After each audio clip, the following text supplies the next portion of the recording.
कहते हैं आदमी को जीने के लिए जल की बहुत बड़ी आवश्यकता होती है। शायद अगर जल ना हो तो हमारा कल वो बहुत नुकसानदायक हो सकता है। इसलिए देश या विदेश के बड़े वैज्ञानिक वो जल को बचाने के लिए कई प्रयास कर रहे हैं।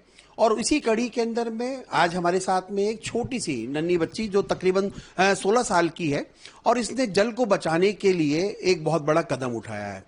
कहते हैं राजस्थान के अंदर में जल की बड़ी समस्या होती है गर्मियों के टाइम पर, जहां पाली में रेल के द्वारा जल भेजा जाता है।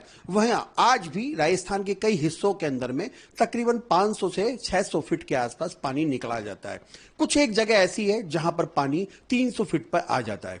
लेकिन इस समस्या का समाधान, अच्छा, क्योंकि हम अपने दर्शकों को यही बताना चाहेंगे, क्योंकि ईआरसीपी का जो मुद्दा था, उस ईआरसीपी मुद्दे के ऊपर में लगातार सरकार, चाहे वो कांग्रेस की हो या बीजेपी की हो, दोनों राजनीति कर रही थी। और क्योंकि पानी लाने के लिए दोनों ही सरकारों ने राजनीति की, क्योंकि भजनलाल सरकार बनने के बाद में ईआरसीपी का मुद्दा, जिस प्रकार से जल शक्ति मंत्री ने एमओयू साइन किया पानी को लेके, आज उसी कड़ी के अंदर में जब पानी की जरूरत महसूस हुई तो हमारे साथ प्रांजल है। प्रांजल ने तकरीबन मान के चलिए कि अपने प्रोजेक्ट के अंदर में मात्र 16 साल की है और इसने अपने प्रोजेक्ट के अंदर में एक ऐसा इनोवेटेड किया है, ऐसा कहने मतलब है आविष्कार किया है जिसके लिए शायद ये हो सकता है भविष्य के लिए पानी की बचत करने का एक महत्व जो है आने वाली पीढ़ी के लिए ये पानी सुरक्षित कर पाए। प्रांजल, क्योंकि नाम तो मैंने आपका बता दिया है और क्योंकि जो आपका प्रोजेक्ट है उसके बारे में मुझे थोड़ा शॉर्ट से बताइए। जी, first of all thank you so much Manoj ji for this honour. ये प्रोजेक्ट जो मेरा है इसका नाम है आकाशगंगा, जिसका मतलब हवा से पानी। और यही हवा से पानी मैन्युफैक्चर करने की मैंने रिसर्च करके एक ऐसी मशीन ढूंढी, जैसा मनोज जी ने बताया, जो हवा से पानी जनरेट करती है। और जैसे क्योंकि मैं एक एनवायरमेंटल साइंसेज और पॉलिटिकल साइंसेज की स्टूडेंट हूँ, मैंने एक आर्टिकल पढ़ा जहां पे मैंने देखा कि सांभर में कोई लेक के पास में कुछ चिड़ियाओं की मौत हो गई थी। फिर मैंने देखा कि अगर इस टॉक्सिक पानी से चिड़ियाओं पे ऐसा इफेक्ट होता है तो इंसानों पे क्या होगा। रिसर्च करने के बाद मेरे को पता चला कि सांभर के पास में जोबना रीजन में ढेर की ढानी में जो बोपा जनजाति है, खास करके वो लोग जिनके पास बहुत ज्यादा दूषित पानी होता है या फिर पानी होता ही नहीं है, उन लोगों के लिए मेरे को लगा कि मेरे को डेफिनेटली एक कदम उठाना पड़ेगा, एक सस्टेनेबल कदम उठाना पड़ेगा जो नीड ऑफ द आवर है। इसलिए जो मशीन मैंने वायुजल टेक्नोलॉजी से जो ढूंढी, जो company based out of Chennai है, जो ये मशीन्स बनाती है, मैंने ये कदम उठाया कि मैं वो वाली जो मशीन्स है यहाँ राजस्थान के ढेर की ढानी में मैं यहाँ पे लगाऊं। और ये मशीन एकदम कंप्लीटली सस्टेनेबल है और सोलर पावर्ड से पावर्ड होती है ये मशीन।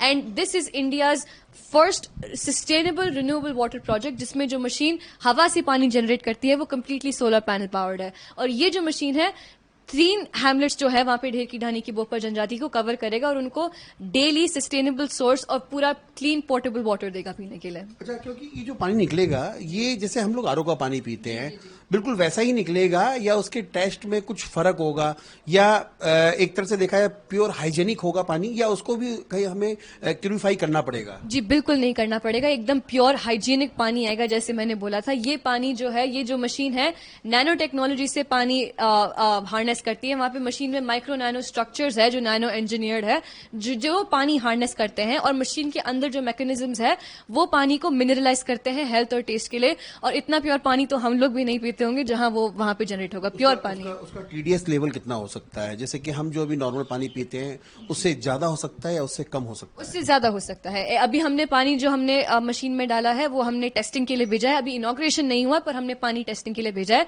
कुछ ही दिन में हमारे पास रिजल्ट्स आएंगे और वो पानी 100% प्योर होगा, 100% शुद्ध। ये मशीन, क्योंकि राजस्थान में पानी की बड़ी समस्या रहती है, वैसे तो और देखा जाए तो और भी बहुत सारे स्टेट हैं जहां पानी की समस्या है, ये कितना माइल ऑफ कहते हैं मील का पत्थर साबित होगी ये? 100% साबित होगी sir, because as I said sustainability is the need of the hour, it's our future, it's the future of tomorrow. और ये जो मशीन है, क्योंकि सस्टेनेबिलिटी हमको इन द फ्यूचर प्रैक्टिस करनी ही पड़ेगी, ये मशीन कंप्लीटली जो सस्टेनेबल सोर्स से सोलर पैनल से रन होती है, अगर ये ऐसी जगहों पर रेप्लिकेट हो जाए, जैसे राजस्थान है वहां पे, और जगहों पर रेप्लिकेट हो जाए राजस्थान में, जैसे हमको जहां पे भी नीड है वहां पे, और पार्ट्स ऑफ इंडिया में भी रेप्लिकेट हो जाए, तो ये बहुत बड़ा आविष्कार होगा। बिकॉज पानी के लिए, स्कैरसिटी के लिए बहुत सारे कॉन्फ्लिक्ट्स होते हैं, बहुत सारे पॉलिटिकल कॉन्फ्लिक्ट्स होते हैं। और अगर ये मशीन वहां सारी जगहों पर लगाई जाए तो ये ह्यूमैनिटी के लिए बहुत अच्छी और बहुत प्रोग्रेसिव साबित होगी। अच्छा, क्योंकि मेरा लास्ट सवाल होगा आपसे, पानी तो ठीक है, हमने आपने व्यवस्था कर दी है। इस मशीन की कैपेसिटी कितनी हो सकती है, कितने लोगों की प्यास बुझा सकती है, और आने वाले, क्योंकि सरकार एक बहुत अच्छा प्रोजेक्ट है आपका, लेकिन सरकार क्या मदद दे सकती है और कर सकती है, उसके बारे में बताइए मुझे। जी, फर्स्ट ऑफ ऑल जो आपका पहला क्वेश्चन था वो मशीन की कैपेसिटी के बारे में, वो मशीन के मॉडल पे डिपेंड करता है। जो मॉडल हमने वहां पे ढेर की ढानी में लगवाया है एक डे केयर सेंटर में, वो मशीन का मॉडल एक दिन में 165 लीटर्स जनरेट कर सकता है इन ह्यूमिड कंडीशंस। वो 165 litres is going to be helped for around, पूरा जो भोरपा कम्युनिटी है, अराउंड 200 पीपल को वो हेल्प करेगा, which is 3 hamlets in the Jobner, in the Dher ki ढानी reason. ये वहां पे वो इफेक्ट करेगा।